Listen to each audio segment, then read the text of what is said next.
Dios le bendiga a mis amados hermanos en este día de ayuno y oración. Estamos aquí dirigiendo este culto, este momento de oración que tenemos para todos nosotros. Vamos a estar leyendo en el Salmo 82, que dice así al unísono, en el nombre del Padre, del Hijo y del Espíritu Santo. Dios se levanta en la reunión de los jueces. En medio de los jueces juzga. ¿Hasta cuándo juzgaréis injustamente? Y aceptaréis las personas de los impíos. Defended al débil y al huérfano. Haced justicia al afligido y al menesteroso. Libra al pobre y al necesitado. Líbralo de mano de los impíos. No saben, no entienden, andan en tiniebla, tiemblan todos los cimientos de la tierra. Yo dije, vosotros sois dioses y todos vosotros hijos del Altísimo, pero con los demás hombres moriréis, como cualquiera de los príncipes caeréis. Levántate, oh Dios, juzga la tierra, porque tú eres el dueño de todas las naciones. Amén. Padre, gracias te damos, Señor, por esta palabra. Gracias te damos, Padre, porque en estos días te necesitamos gente justa, que juzgue al afligido, que juzgue al huérfano, que dé esperanza al que no tiene esperanza, Señor. Mira, Padre Celestial, te ruego, Padre, por cada uno de mis hermanos, por esos amigos que entienden que ya no hay esperanza, que ya no hay salida, pero nosotros sabemos que hay salida y nuestra salida es Jesucristo. En esta hora yo les solto a cada uno de ustedes. Miren, por más situaciones difíciles que tengamos, el Dios Altísimo siempre estará ahí, ayudándonos, fortaleciéndonos. Y cuando usted se vea que sienta que no tiene fuerza, que el Señor Todopoderoso fortalezca de una manera especial a cada uno de ustedes, Padre Celestial, y a nosotros. Padre Celestial, en esta hora te ruego, Señor, por mis hermanos, por aquellos que están padeciendo situaciones, Señor, de diferentes tipos, de angustia, de necesidad, de sosiego, de estrés que está acabando con nuestro mundo, Padre Celestial. En esta hora te pido, Señor, que sepamos que tú estás ahí ayudándonos, que cuando más difícil, más la soga nos está llegando al cuello, Padre, tú eres un Dios misericordioso, un Dios piadoso que nos ayuda a seguir adelante. Padre Celestial, te pido fortaleza para cada uno de mis hermanos, para sobrellevar estas situaciones, de esta pandemia, de esta falta de esperanza que tiene, Padre, el pueblo, el mundo, Señor. Pero nosotros sabemos que hay esperanza en ti, Jesús, que hay esperanza en ti, Padre Celestial, que tú eres un Dios bueno, y para siempre es tu misericordia. Que Dios le bendiga y que Dios le guarde a todos. Y sigamos esperanzados en el Señor, que eres un Dios bueno y misericordioso, que va a hacer justicia a cada uno de nosotros y nos va a ayudar en estos momentos de aflicción que estamos viviendo. Te pido también fortaleza y sabiduría del cielo para nuestros pastores y líderes, para que sigamos adelante. Que Dios le bendiga de una manera especial.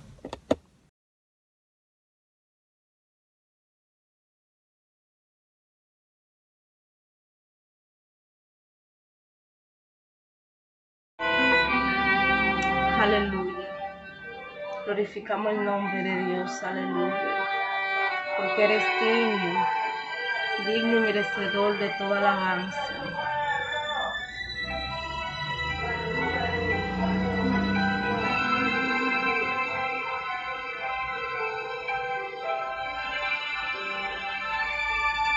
Digno eres de gloria y honor. Levantamos nuestras manos, exaltándote, Señor. Digno eres de gloria y de honor. Levantamos nuestras manos exaltándote, Señor. Grande eres tú, grandes tus milagros son, no hay nadie como tú. No hay nadie como tú, grande eres tú, grandes tus milagros son, no hay nadie como tú. No hay nadie como tú. Tú eres de gloria y de honor. Levantamos nuestras manos, exaltándote, Señor. Tú eres de gloria y honor. Levantamos nuestras manos, exaltándote, Señor. Grande eres tú, grandes tus milagros son, no hay nadie como tú. No hay nadie como tú, grande eres tú, grandes tus milagros son, no hay nadie como tú. No hay nadie como tú. Grande eres tú, grandes tus milagros son, no hay nadie como tú. No hay nadie como tú. Grande eres tú, grandes tus milagros son, no hay nadie como tú.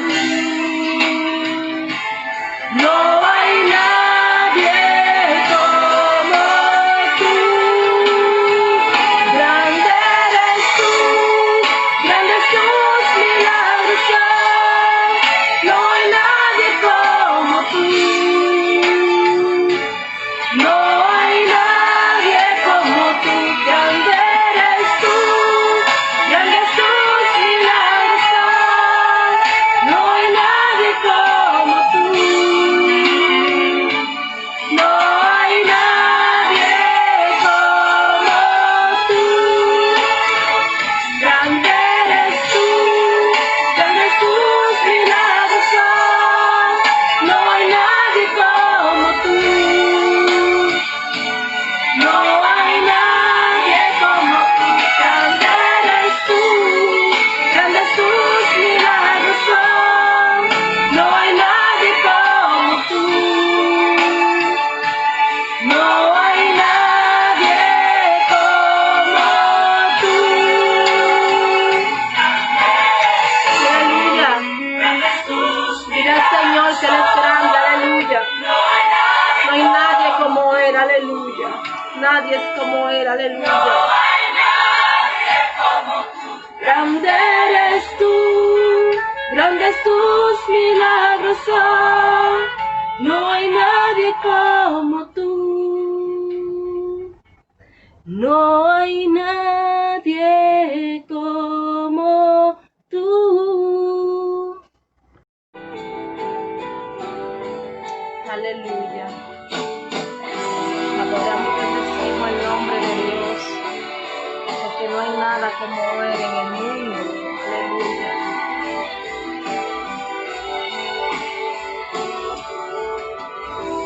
¿Quién como Él? Nada iguala su gloria y su poder. Grande es su amor.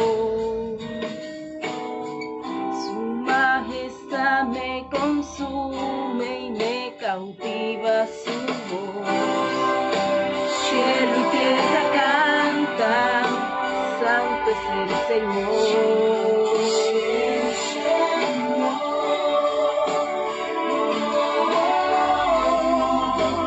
Elevó mi alma en adoración.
nadie es como Él. ¿Quién como Él? ¿Quién como Él?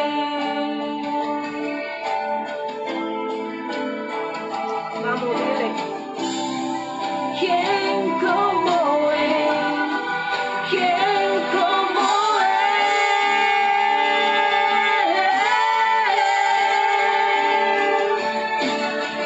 Su gloria llena el universo y su mirada es como el fuego que hace temblar. Su voz es como dulce viento.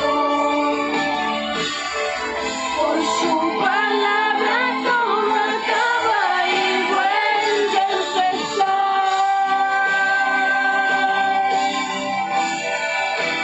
Vuelve a empezar. Todo vuelve a empezar.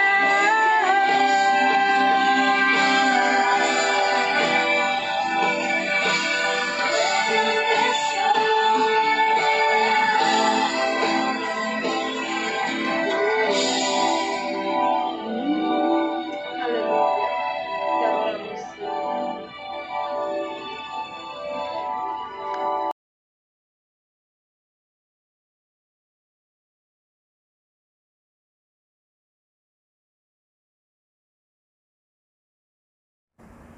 Dios le bendiga a cada uno de los presentes en el día de hoy. Vamos a tener nuestra escuela bíblica, que es la parte número 10, bajo el tema El Tabernáculo de Reunión, Cristo mi Justicia. Y la base bíblica es Hebreos 9, del 1 al 12. Hoy tendremos 3 objetivos. El primero, analizar el tabernáculo de Moisés desde la perspectiva cristiana. 2, integrar el carácter del discípulo, una buena consideración por el sacrificio de Cristo. Y 3, proyectar en la conducta cristiana un apego a la justicia de Dios, reclama de su pueblo. Hebreos 9.1 lo leemos en el nombre del Padre, del Hijo y del Espíritu Santo. Amén.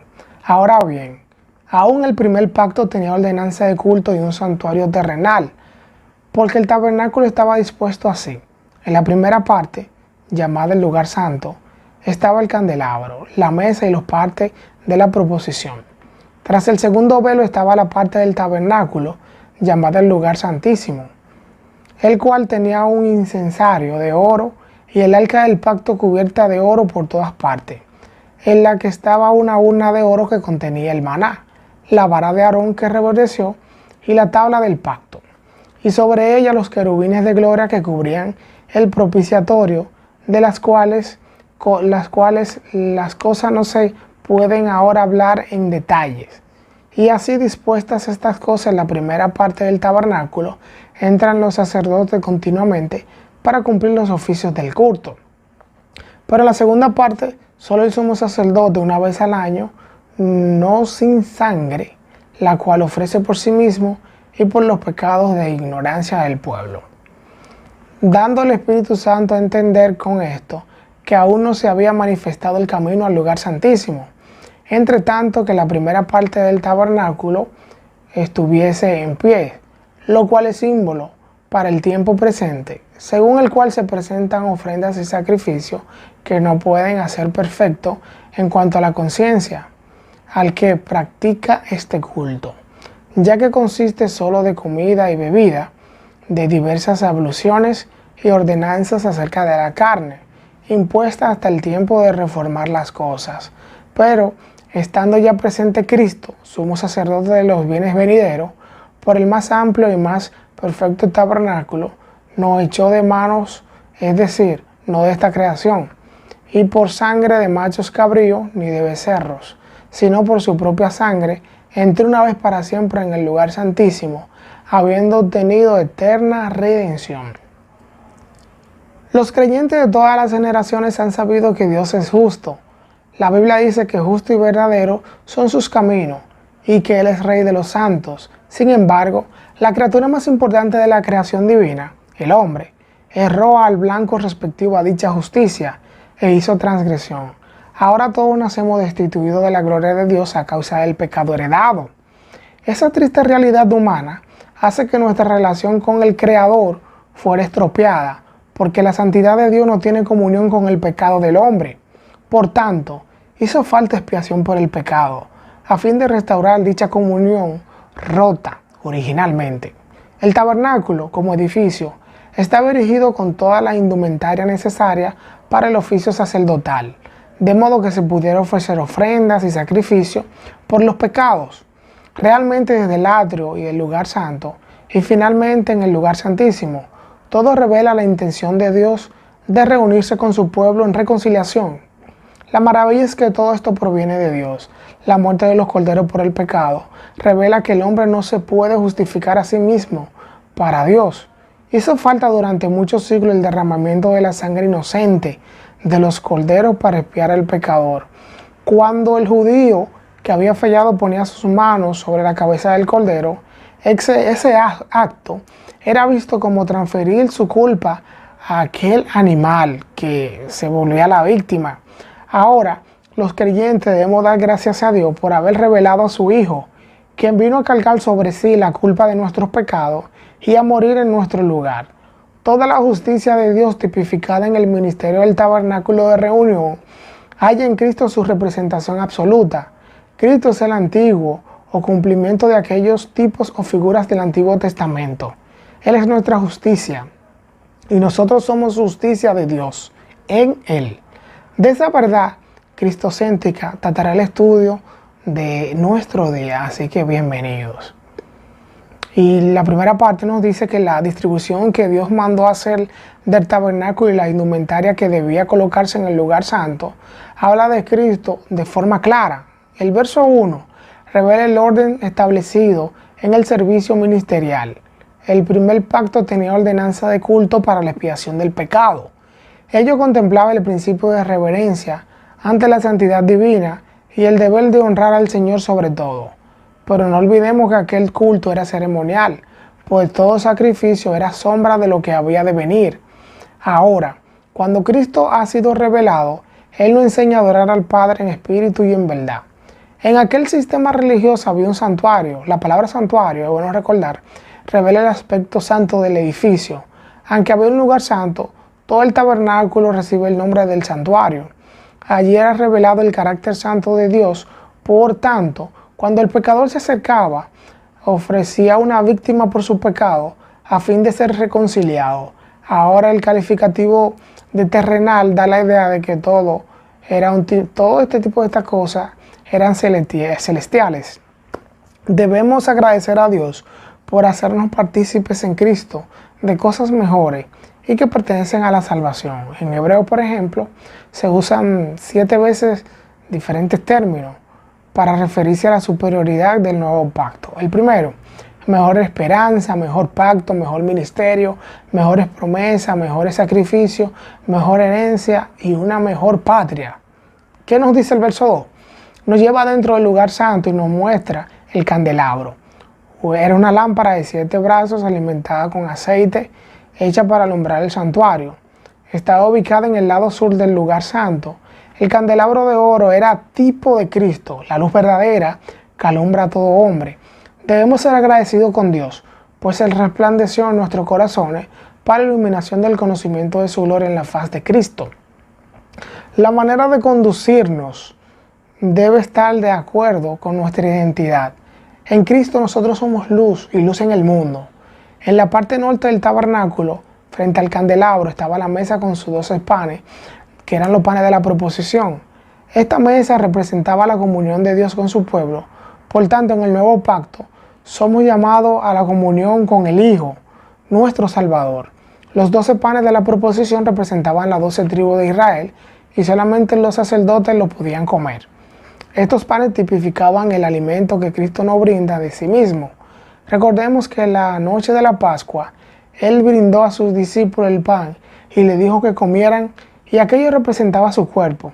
Ahora los creyentes somos real sacerdocio, por tanto, con gratitud podemos participar de Cristo, que es nuestro pan de vida. Vemos que la profundidad que tiene el mensaje tipológico del lugar santísimo nos sirve de mucha fortaleza para caminar seguro en la vida cristiana. Miremos las lecciones que vamos a encontrar aquí.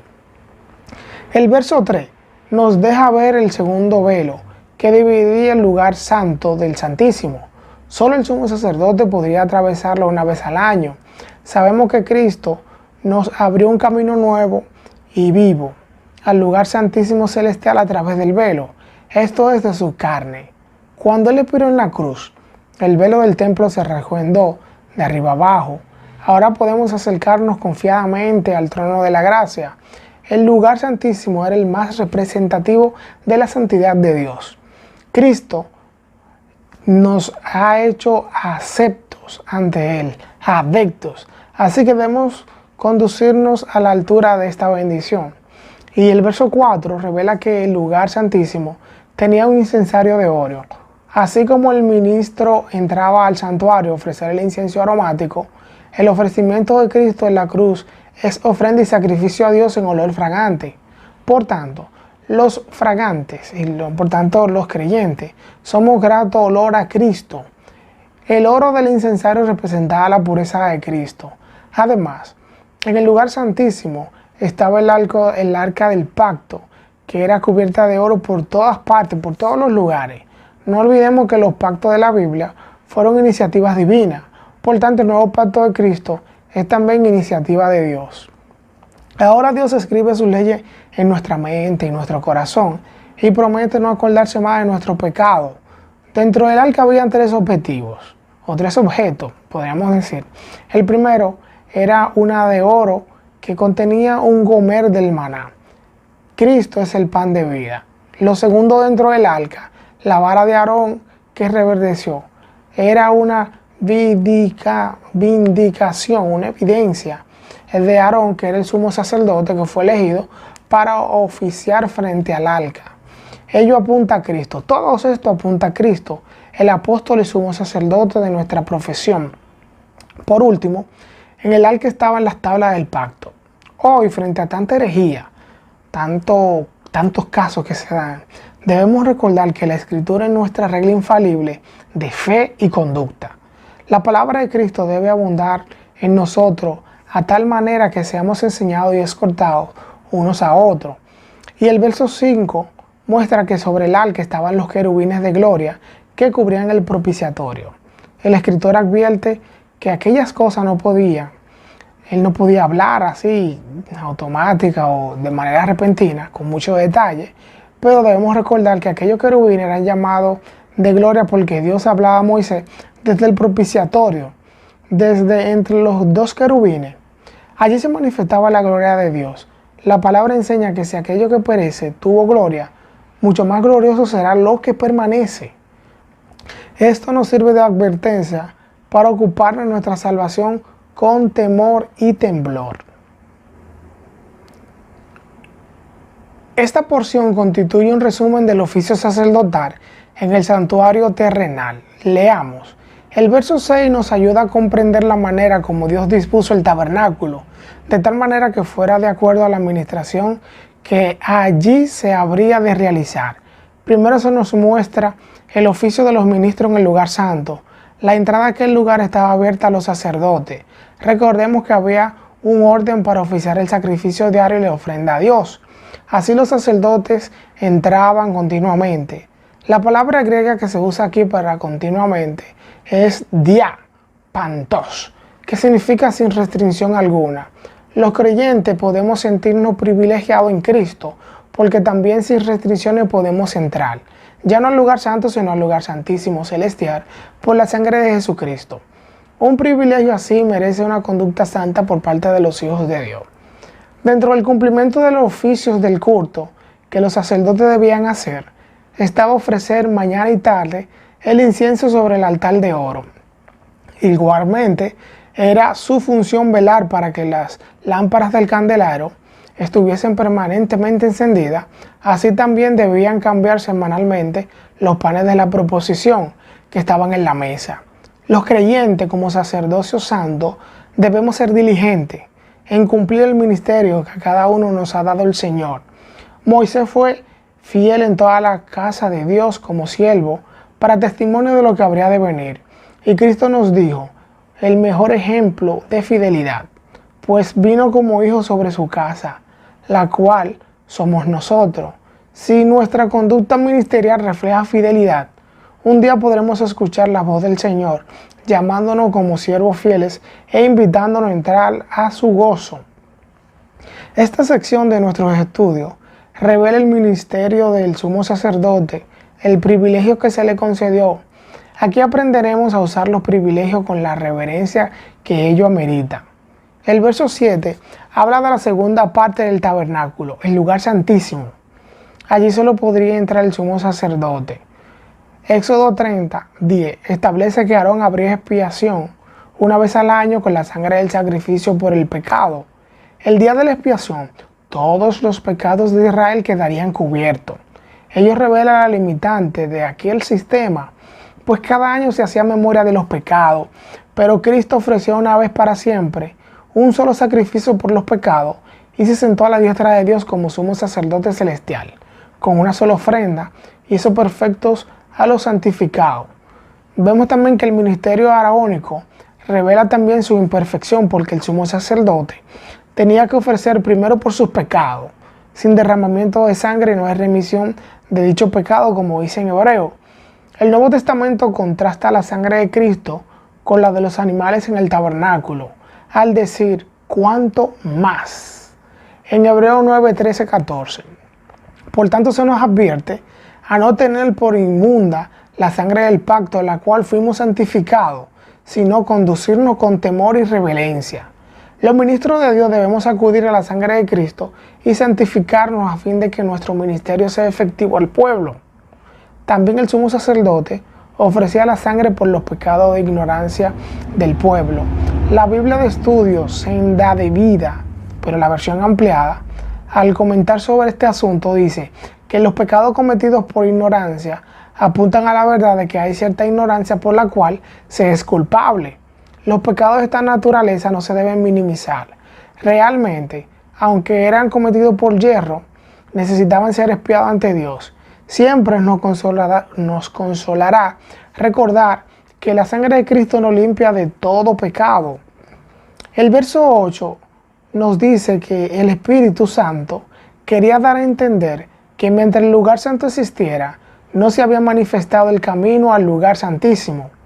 El que solo un hombre pudiese entrar allí una vez al año muestra que los sacrificios ofrecidos en el tabernáculo no lograban limpiar el pecado por nada.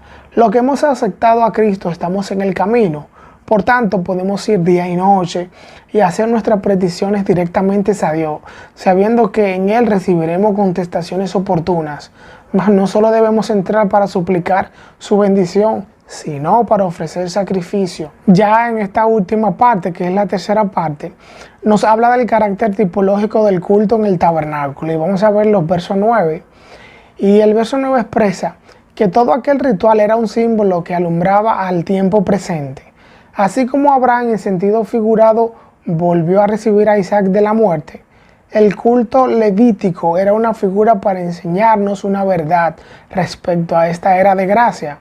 Es importante entender que cuando Hebreos se escribió, aunque ya Cristo había venido, todavía el templo de Herodes estaba en pie y los judíos no cristianos ofrecían allí los sacrificios de la ley. Por tanto, enfáticamente el escritor hace ver que aquellos sacrificios no pueden perfeccionar la conciencia del que lo practica, solamente constituía una purificación legal, no más. Debemos estar bien claros en que la purificación obrada por Cristo es experimentar en la vida de los creyentes. En lugar de practicar aquel culto, debemos creer en Jesucristo, que nos dio su gracia. Así somos una nueva criatura en Él y somos regenerados. El verso 10 nos muestra que la ofrenda y sacrificio presentado ante la ley consisten en comida y bebida y diversas abluciones y ordenanzas de la carne. Era norma que tenían aquellas personas de lo externo y lo material, pero estaba destinada a la purificación del cuerpo en forma ceremonial, pero no tenía un efecto limpiador en el corazón del pecador. Toda esa falta de efectividad de la ley para regenerar interiormente al hombre apuntaba a la necesidad del sacrificio mejor y un mejor sacerdote. A eso le llama el escritor el tiempo de reformar las cosas. Cuando Cristo vino, puso todo en su debido orden y transformó los conceptos de pecado que tenía la ley. Por ejemplo, Él enseñó que el pecado no solo es el cometimiento de una acción carnal, sino el consentimiento de lo malo en el corazón, aún antes de consumarlo. Ese es un punto que se ve muy a diario. Su sacrificio perfecto y su entrada triunfante al cielo nos permite disfrutar de la gracia divina donde reposamos de nuestra obra y confiamos en el pago de la deuda que el Cordero de Dios hizo en la cruz una vez y para siempre. Y en esta porción bíblica de nuestro estudio nos muestra un cuadro de bendición que Cristo nos ha dado al venir a salvarnos. Miremos unas cuantas lecciones que hay ahí. El verso 11, por ejemplo, presenta uno de los contrastes más elocuentes entre la ley y la gracia, entre los ritos y los verdaderos cultos a Dios. Aquí nuestro Señor es mencionado como el sumo sacerdote de los bienes venideros. El versículo 1 se dice que la ley era la sombra de los bienes venideros. Ahora Cristo aparece como la realidad misma de ello. Debemos saber que Cristo despojó a los principados y potestades, triunfando sobre ellos en la cruz. Todos los bienes que el pecado había robado al hombre al principio, Cristo los recuperó en la cruz y nos lo dispensa a través de su sacerdocio eterno. Además, el santuario donde oficia a nuestro favor es más amplio y más perfecto que el de Moisés. El tabernáculo celestial no es por creación de manos humanas, como nos dice Hebreos 8:2, que aquel no lo levantó el Señor y no el hombre. La grandeza de esta bendición debe afectar positivamente nuestra conducta como dignos representantes del Señor en este mundo. Y el versículo 12 hace evidente que la santificación que proviene de Cristo no se realiza por la sangre de machos cabríos ni de becerro como era en el antiguo tabernáculo. En lugar de ello, Jesucristo, la sangre es incorruptible y tiene más valor que el oro y la plata. Es preciosa como la de un cordero sin mancha y sin contaminación, porque fue su propia sangre que entró una vez para siempre en el lugar santísimo. Después de recorrer las escrituras relacionadas con el tabernáculo, podemos asegurar que no solo el tabernáculo era un diseño divino, también nosotros somos un diseño de Dios, pues Él nos hizo para alabanza de su gloria. El que seamos salvos por el sacrificio de Cristo es un plan de la justicia divina que fue consumado en la cruz.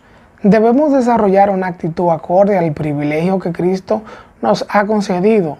Ya no tenemos que llevar animales a un lugar de sacrificio, porque al venir Cristo por el más amplio y más perfecto tabernáculo, nos hizo partícipes en él, de una eterna redención. Nuestro culto racional es diferente al culto ritual del tabernáculo. Más que ofrecer algo fuera de nosotros, el Señor pide que nos ofrezcamos nosotros mismos a Él, como sacrificio vivo en santidad, de modo que le seamos agradables. La sangre de los animales solamente cubría ceremonialmente al pecado, pero la sangre de Cristo nos limpia de todo pecado. Es nuestro deber andar en santidad, de modo que el mundo pueda ver la justicia que Cristo nos ha dado. Dios le bendiga a cada uno y tengan un feliz resto del día. Hasta aquí nuestra participación.